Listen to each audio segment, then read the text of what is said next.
You're watching Rant Free MMA. My guest today is UFC middleweight Smiling Sam Alvey. Before we even get into this interview, there's a ton of stuff happening right now, and a lot of stuff is up in the air. Everything's moving kind of fast, and I know you're scheduled to face Khalil Rountree at UFC. What's it, Columbus, Ohio? Yeah. Well, it was Columbus. Now it's It was back in Columbus. Vegas. Yeah. Yeah, now it's back in Vegas at the UFC Apex Center, but now I'm hearing that Nevada um, may not like even have events there as well. Have you heard about that? Yeah, I read something, and apparently on the March 25th is when they're going to have their meeting and make the official decision. But I've got faith that this sickness, this Corona thing, Yeah, it is so overblown, and people are panicking so much more than they need to. I mean, it's embarrassing for our country how poorly people are reacting to this. yeah, I, And I totally I agree. Yeah, I truly feel that by March 25th, when they have their meeting, the American people are going to be so bored without sports, baseball, basketball, all of it, you're gonna give that they're, America what they need. yeah, I truly believe that this by the 25th, this is going to be blown over. It's incredible. Statistically, nothing is happening right now. Mhm, There have been 1,500 cases mhm, and 39 deaths in a mhm. country of 326 million people. I mean, that is such a small part of a percentage that it's statistically not even happening. So I agree. I've got faith that the commission's going to do the right thing and let us perform, even if it is only in front of a studio audience or no studio audience. Good. Yeah.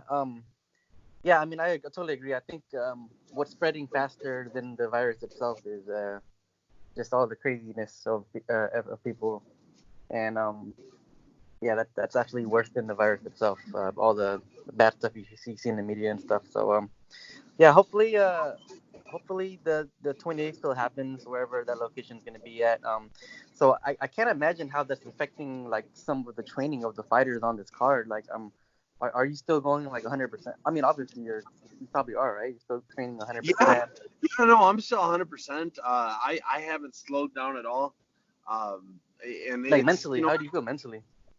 mentally, I feel fine. I'm not worried about it. I've never been worried about the fight being canceled. And it's my conditioning's still going 100%. My sparring, my rounds, my jiu-jitsu, my everything's still 100%. I'm still looking forward to this fight. And when I got the message that it's going to be in front of nobody, I said, "Oh, okay, I've done that before. Let's do it again. It was a good time then. It'll be a good time this time too." Yeah. So that's kind of where I am with it. I'm really more worried about New York canceling Tony versus Oh my God. Khabib. I think the world is feels the same way. Yeah. Yeah, yikes.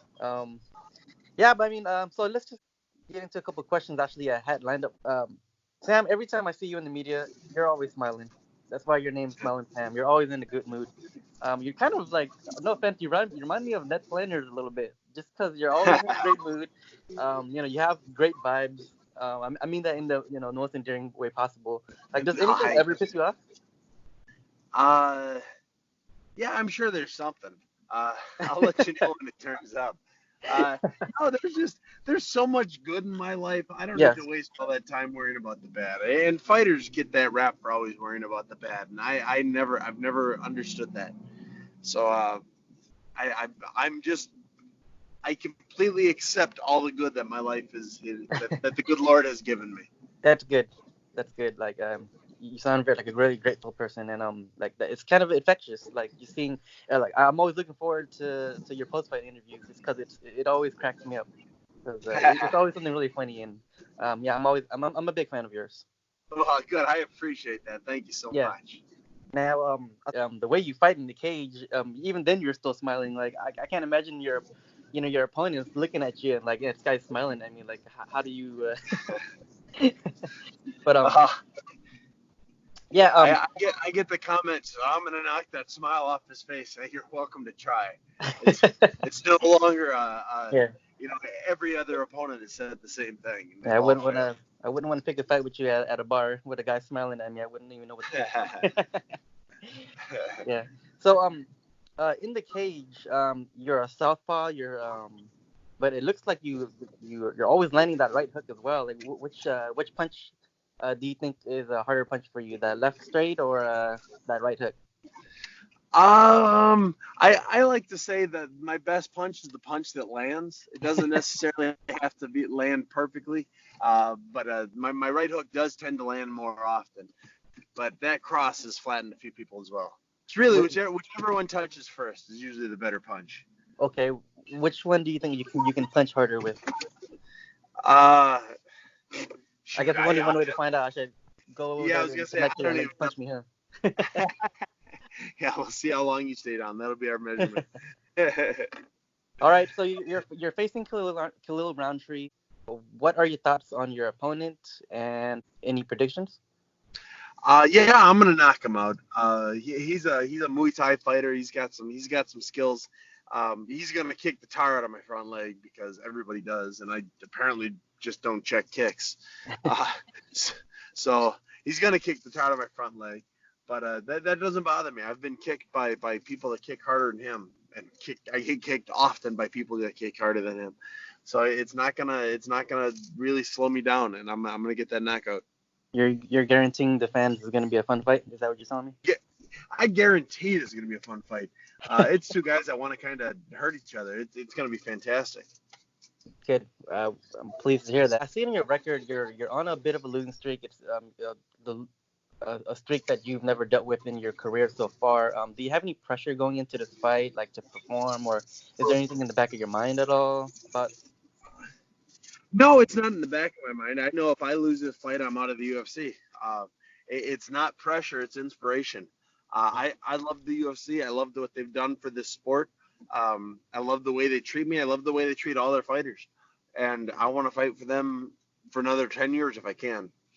So it's inspirational being in this situation. I have to step up. I have to win, or I lose my job. I certainly hope that's not the case, just because like you're one of those fighters that even takes fights on short notice, and you fought in 3 different weight classes. You fought at welterweight, you fought at middleweight, and even light heavyweight. So you're one of those guys that hopefully the UFC keeps around regardless of what happens. But like you mentioned, you're gonna get the knockout here. So I guess this conversation is kind of moot. But worst case scenario, like I really hope they keep you around because like I mean, who else has fought in 3 different divisions and gotten wins on all 3? Yeah, I've gotten knockouts on all 3. Who is it? Conor McGregor's done it. I've done it. Vitor's done it, I think. Mm-hmm. Yeah, so the list is short, but I've done it. Anywhere, any place, anytime, right? Absolutely, even if it's bad for me. Yeah. And you've been fighting for a really, really long time, dating back from like 2008. I looked on your, I did a little bit of research and it says you're a purple belt. Is that correct? Yeah, that sounds right. So, yeah. And I've seen you choke out black belts as well. So are you sandbagging? No. It's if you put a gi on me, I get a lot worse. Oh. Yeah. I'm learning it. Okay. Yeah, okay. I'm learning it. My wife is a brown belt. We've brown belt. Yeah, and she's a good brown belt. She beats me pretty easily with that gi on. Yeah, but, and for those who don't know, your wife was actually a final, or I think she won the America's Top Model. Yep. Now you know why I smile all the time. Right? There's nothing really to be mad about that. So was she training jiu-jitsu before she met you? No, but neither was I. She and I started training at the same time, and she loves jiu-jitsu. She it's always been a passion of hers, even more than mine. I do it, because I have to for my living, but she does it because she's going to be the best in the world. Wow, so she's not just a fan or anything like. She's actually your corner woman, and she actually knows what she's doing. She's got a brown belt. Yep. She should be a black belt here in the next year or so. Wow. But, my goal is that she will give me my black belt in, I don't know, 12 years from now, or whenever I get it. Yeah, I mean, those models have really long legs. I can imagine she probably has some really good triangle chokes or something. Oh yeah, triangle chokes, body lock. She's crazy with all that. You're famously training with Dan Henderson. How's Dan doing? Dan's great. Yeah, he's healthy. He's at the gym all the time. He's staying fairly active. He's a little heavier than he's ever been before, but he can still beat us all up. I'm not mad at that. No, I was gonna ask. That was my next follow-up question. Is do you think he could still hang with the young guns? Oh yeah. I mean, the only thing that would stop him from beating all of us up is 3 rounds. For 1 round, he's the baddest guy on the planet. There's nobody that's gonna beat him. Yeah. No, it's so we've all worked. We've all slowed down a little bit in that first round. We've all just worked the jab, worked the little kicks, just to try and get him to the second round. In the second round, it's a little better, but that first round, there's not a person on the planet that could beat him. Yeah, that's good old Dan. So when you're not training or fighting, like, what do you like to do for fun? Shoot, when am I not training and fighting? Probably with your family. Yeah, you know what? I've got 8 kids or 14 kids or however many kids I have. I lose count. I do everything with them. I mean, I'm learning instruments with them. I'm teaching school with them. I'm doing soccer and baseball and coaching. So I keep busy with them in all of my free moments. Do you adopt kids? We're in the process of it. We have a foster baby. Yeah, I remember reading or hearing something about that somewhere. That's very commendable. Shout out to Sam Alvey. Just overall great person. You're out here taking care of kids. Could you elaborate on that? Like, what got you into what got you into? Just had a little conversation with God, and that's when my wife and I walked away from it. We said, let's do this, and it has been the hardest thing we have ever attempted, but it is worth every second of it. And this little girl is gonna hopefully get to spend the rest of forever with us. She's just perfect. Well, God bless for that. Sam Alvey, on March 28th at a to be determined location. He's facing Khalil Rountree. It's gonna be a banger. He's coming out for the knockout. I'm really looking forward to this fight. I'm gonna pray that it's gonna happen. I think all MMA fans are praying that we get some sports happening, because UFC might be the only sport that's available to us fans at home who are bored. So yep. All right, Sam. Good luck with everything, and I look forward to your fight. Hey, thank you so much.